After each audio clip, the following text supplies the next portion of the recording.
प्रसादजी का मागितलं बाप्पांकडे? खरं तर मी बाप्पाकडे खरंच काही मागितलं नाही, स्वतःसाठी नाही, कुटुंबासाठी नाही. कारण माझं अशी धारणा आहे की बाप्पा स्वतःच सुट्टीसाठी आलेले आहेत, तर आपण त्यांच्याकडे काही मागायचं नाही. पण ते जाताना निश्चितपणे सुजलाम सुफलाम महाराष्ट्र, सुखसमृद्धी आणि चांगल्या आरोग्याचा देश आणि सुखसमृद्धी शांती सर्वांना देऊन निश्चितपणे जातील. आणि बाप्पा नेहमी हजार हाताने देतात, देणाऱ्याचे हात हजार, घेणाऱ्याचे हात दोन. त्यामुळे त्या हजार हाताने ते देणारा आहे.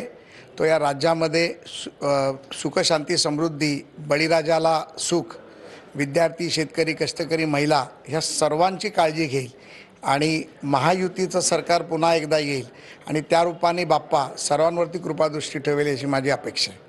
प्रसादजी, मोठी चर्चा आहे की आपण स्वतः यंदा विधानसभेच्या रणांगणात उतरता, हे खरं आहे का? आणि जर ते असेल तर काय विचार केला, कोणता तो मतदारसंघ असेल?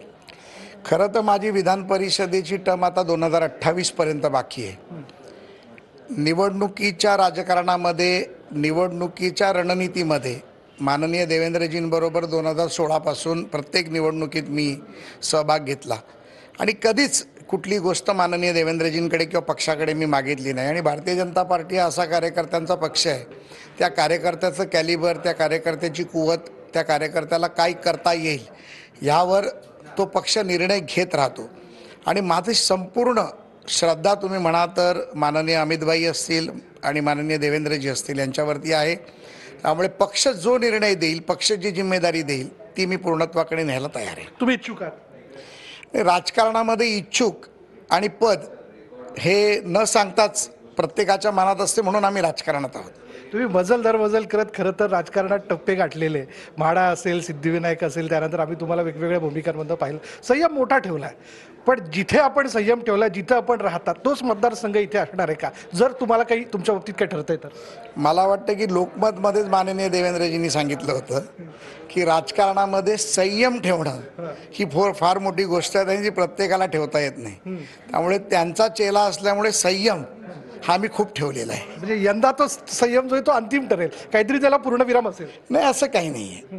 बघा, पक्षाला आजची ही जी निवडणूक आहे 2024ची निवडणूक ही फार चुरशीची आणि अतिताटीची निवडणूक होणार आहे. यामध्ये सत्य आणि असत्याची लढाई आहे. ज्या पद्धतीमध्ये नॅरेटिव्ह सेट करणं, जाती जातीमध्ये तेढ निर्माण करणं, धर्माधर्मामध्ये तेढ निर्माण करण्याचं काम महाविकास आघाडीकडनं केलं जातं आहे. राज्यामध्ये लोकसभेला ज्या पद्धतीचा नेरेटिव्ह सेट केला गेला, खोटा नेरेटिव्ह सेट करण्याचं जे काम केलं जातं आहे त्याच्या विरोधात, म्हणजे असत्याच्या लढाईबरोबर सत्याची लढाई आहे. जर माननीय देवेंद्रजींना किंवा पक्षाला किंवा निवडणूक समितीला जर वाटलं की प्रसादला निवडणूक न लढता जर आपल्याबरोबर निवडणुकीच्या इतर कामात उपयोगी पडू शकतो, तर निश्चितपणे त्या इतर कामासाठी मी स्वतः देवेंद्रजींच्या शब्दाखातर ते देखील करायला तयार आहे. मनोज जरांगेंना तुमच्याबद्दल एवढा काय राग आहे की जे वारंवार तुम्हाला आणि प्रवीण दरेकरांना टार्गेट करतात?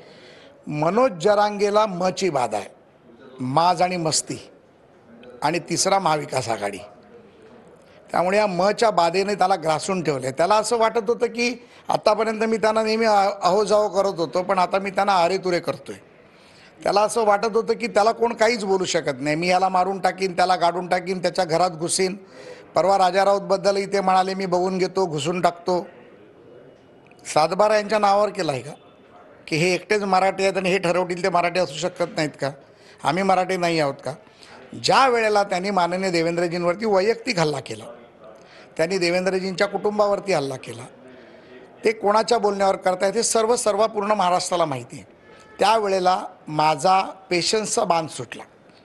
कारण देवेंद्र फडणवीस हा माझा नेता आहे, माझं कुटुंब आहे, आणि या राज्यासाठी जर कोणी या 60 वर्षाच्या इतिहासात केलं असेल, या राज्याच्या विकासासाठी म्हणा, मग ते इन्फ्रास्ट्रक्चर असेल, कष्टकरी असेल, शेतकरी असेल, महिला असेल, युवक असेल, तरुण असेल, आरोग्य असेल, इतर सर्व विषय असतील, शैक्षणिक असेल, यामध्ये जर या राज्याच्या 60 वर्षाच्या इतिहासात 5 वर्षाची टर्म पूर्ण करणारे 2च मुख्यमंत्री राहिले, ज्यामध्ये एक वसंतराव नाईक आणि दुसरे देवेंद्र फडणवीस.